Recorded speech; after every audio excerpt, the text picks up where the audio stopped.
अस्सलाम वालेकुम, कैसे आप सब ठीक हैं, फिट हैं? नई वीडियो के साथ, बल्कि नए सवाल के साथ आपकी खिदमत में हाजिर हूँ। मैंने देखा कि ये एक जो सवाल है ना, ये रिपीट हो रहा है।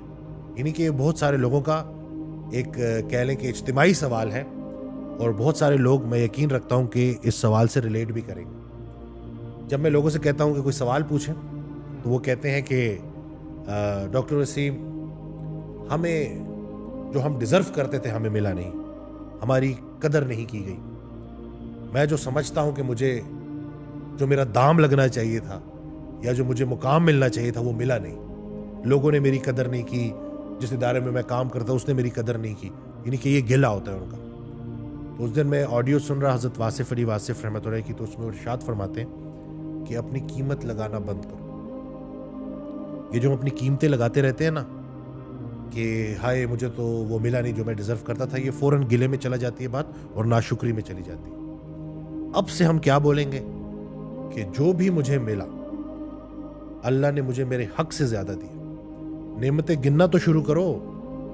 इंसान का सबसे बड़ा मसला ये है कि ये कोई एक बुराई इसके साथ हो जाए ना, कि इंसान अगर उसके साथ बुरा कर दे, तो वो उस इंसान की 100 जो नेकियां हैं, जो एहसान है, वो भूल जाएगा, उस एक बुराई को याद रखेगा और उसे मल्टीप्लाई बाय 0 कर देगा। और यही मामला माज़ अल्लाह इंसान अल्लाह के साथ भी करता है कि ज़रा सा कोई एक चीज़ मुश्किल आती है तो वो अल्लाह के वो सारे इनामात, वो एहसान भूल जाता है और उसे एक चीज़ का गिला करना शुरू कर देता है। और आपको अंदाज़ा भी नहीं है कि जब हम गिला करना शुरू करते हैं, जब हम राज़ी नहीं होते अपनी ज़िंदगी में, तो किस हद तक वसवसे बढ़ते हैं।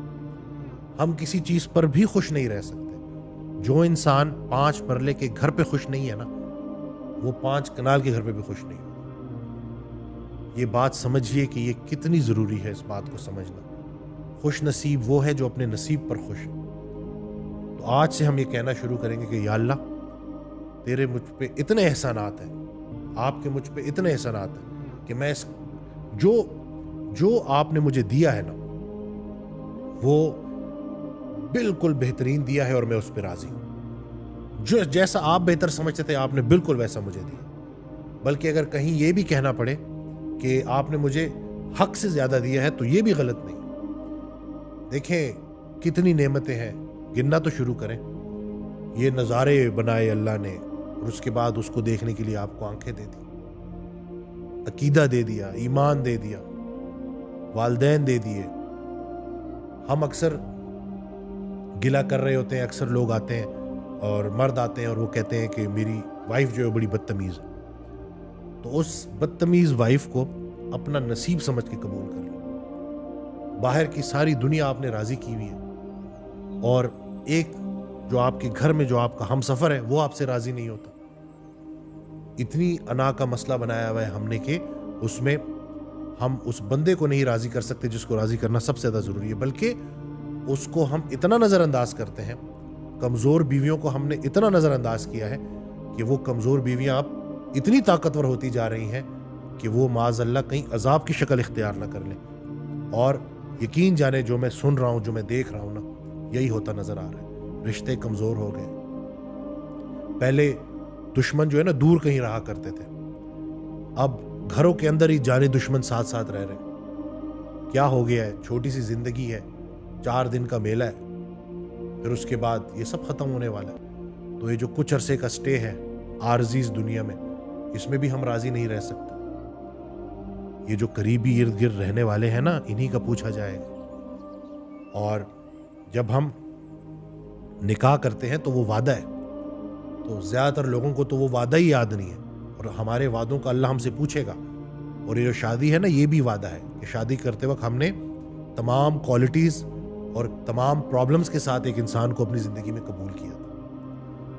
आज उसकी वो छोटी छोटी गलतियां भी हमें इतनी बड़ी बड़ी नजर आ रही हैं क्योंकि हमें वो वादा भूला हुआ है।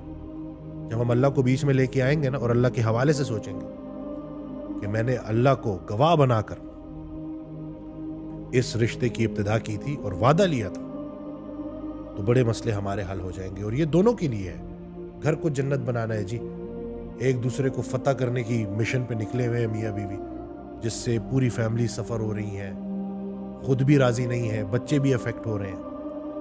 तो इस बात को समझिए, अल्लाह पाक हमें अमल करने की तौफीक दे। निकाह नामा के 13 से 22 क्लॉजेस पे क्रॉस लगाना एक जुर्म और औरत के साथ ज्यादती है। लेट्स सी कि इन कॉलम्स को किस तरह फिल करना है। 13 कॉलम में मुअज्जल और मुबज्जल मेहर दोनों का टोटल लिखा जाता है, मसलन 4 लाख रुपए और 5 मरला प्लॉट। लड़का और लड़की दोनों डिस्कस करके मेहर डिसाइड करेंगे। 14th कॉलम में मुअज्जल मेहर जो निकाह के वक्त फौरी तौर पे लड़की को दिया जाता है और मुबज्जल जो फ्यूचर में किसी भी टाइम लड़की को दिया जा सकता है, इन दोनों की डिटेल्स लिखी जाएंगी, मसलन 4 लाख रुपए मुअज्जल और 5 मरला प्लॉट मुबज्जल। 15th कॉलम में मुअज्जल मेहर यानी जो निकाह के वक्त दिया गया है वो लिखा जाएगा। 16th कॉलम में हक मेहर में प्रॉपर्टी के दिए जाने की सूरत में प्रॉपर्टी की एक एक डिटेल और कीमत इस कॉलम में लिखी जाएगी। 17th कॉलम में लड़का और लड़की कोई भी शराइत लिख सकते हैं, लेकिन किसी फर्ज को छोड़ने या कोई हराम काम करने या पहले से मौजूद किसी बीवी को तलाक देने की शराइत नहीं लिख सकते। कॉलम 18 में अगर शोहर बीवी को तलाक का हक देना चाहता है तो वो भी लिखा जाएगा और इसको तलाक तफवीज कहते हैं।